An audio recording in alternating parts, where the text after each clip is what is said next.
We're back, and it's 16 minutes after 6 o'clock on this Monday morning, this rainy Monday morning in Kingston. But we still love Mondays. True. It's still we're wearing blue, but we're not feeling blue. I'm wearing purple. Yeah, purple.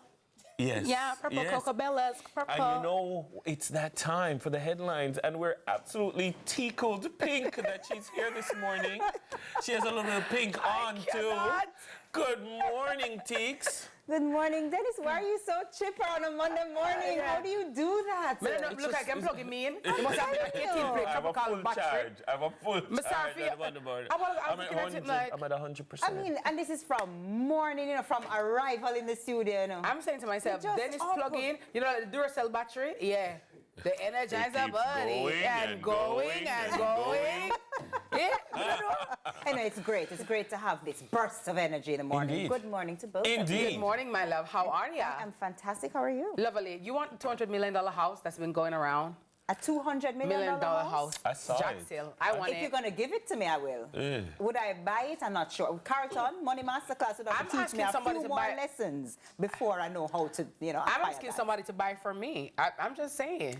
Well, Mrs. Kitty, you know, you $200 million. That house right there, I would like be smiling every day. I'd just be like, oh my God, spread out like a beach towel in there. It kind of has the look of one of those. You know when you hear that like a celebrity has been staying in Jamaica, and you're like, how come me never know that? And then like, where was that? and this is the house that they were staying in. Yeah. Like, that's the kind of look It that looks it has. really. So a lot of people are gawking over the $200 million price tag, right? Why?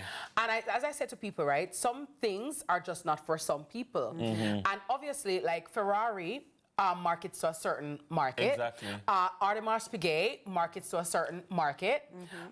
You know, so. That's not a starter house. And you notice you never see those kinds of brands advertising at all. Exactly, because their clientele. I think the discussion is if it's 200, if I have $200 million, I can use some to buy land, buy my dream house, still have money left over, and then maybe be able to invest in something else. But somebody thinking like that, somebody thinking like that will never have 200 million. Because who has 200 million and says, okay, let me take my 200 million and buy a house? Because people with 200 million are going to naturally say, I'm not going to buy it with my money. Yes. I'm going to buy it with your money. Because debt is not necessarily a bad thing, especially in the hands of people who have $200 million. Yeah. So that's spoken like a broke person. I'm just saying. Well, that's why and that was brought to you by Money Masterclass from Carlton. No, you hear the money education. You hear the money education. Yeah. Carlton. Yeah, but also then it's too, the $200 million to say take it to put and buy a house or build the house. Yes. The stress that comes with building, to get the time, all of that. Some people just don't want to be bothered with that, and so they'll pay it and just go with it. But bear in mind that the house probably is now valued at 200 million. But remember, you know, when you build a house, you know, a lot of the cost is in the fixtures, the finishings, the aesthetics, the finishings, the furnishings, all of those things. Tiles, so if the house costs you 80 million to build, as in the physical structure, then is all of those finishings afterwards and the pool. Yeah, they're there. Like they're there. I saw. What's it? Shanty Construction, and she was like doing some educational things, and she's like, "Okay, you want to renovate your bathroom? Just budget $1 million." Oh wow! I'm like, okay. I can imagine your kitchen, but I live in a bathroom. Sunrise, the bathroom edition. How about it? That's when you guys buy the home, you know, just bring us over for the housewarming, right, guys? We'll bring a camera. You guys will be coming with us, okay? Whichever one of you. Mrs. Kitty, you know, say I can buy that quick and fast, man. One of these days, sweet Jesus. I'm claiming it in Jesus' name. Let's go to the headlines. So, wild horse rampage leaves 3 animals dead and cars damaged. Hours after a warning issued by the Jamaica Constabulary Force on Friday, chaos erupted on the Bernard Lodge Main Road in St. Catherine on Friday night when several horses escaped from nearby stables. trampling a dozen vehicles in a wild rampage. The incident, which occurred around 8:30 p.m., left 3 horses dead and at least 14 vehicles badly damaged. Fortunately, no passengers were seriously injured. The horses, which were described as being in a state of panic, reportedly stormed down the road, terrifying commuters. Oh, wow. I mean, imagine you're on the road and you see that. A horse is just running towards you on the highway. I very can't even scary. imagine. A friend of mine, many years ago, was, driving, that bend after you come through Central Village and you're coming around now. Where Arawak Village used to be. Right there, you're coming around the bend. And he hit a cow, nearly White Marl, and he hit a cow. Wow. Never forget, he nearly died. He said it was a scare. You've never been as afraid as if you look and you see in the hours of night, you see one cow just look at you like that. I'm like, imagine a stampede of horses. JCF put out the notification. I was like, God, please make the people just avoid the road there. Yeah. Because it is proper dangerous. Scary. It is proper scary. Yeah, I can imagine. And I mean, we saw some photos and things, and the damage was. And then you are jamming on your brakes, and the people are jamming, and you're gonna have a of course. And you're definitely not expecting a horse on the road. That's not something you prepare for. So, but I don't know what spooked them.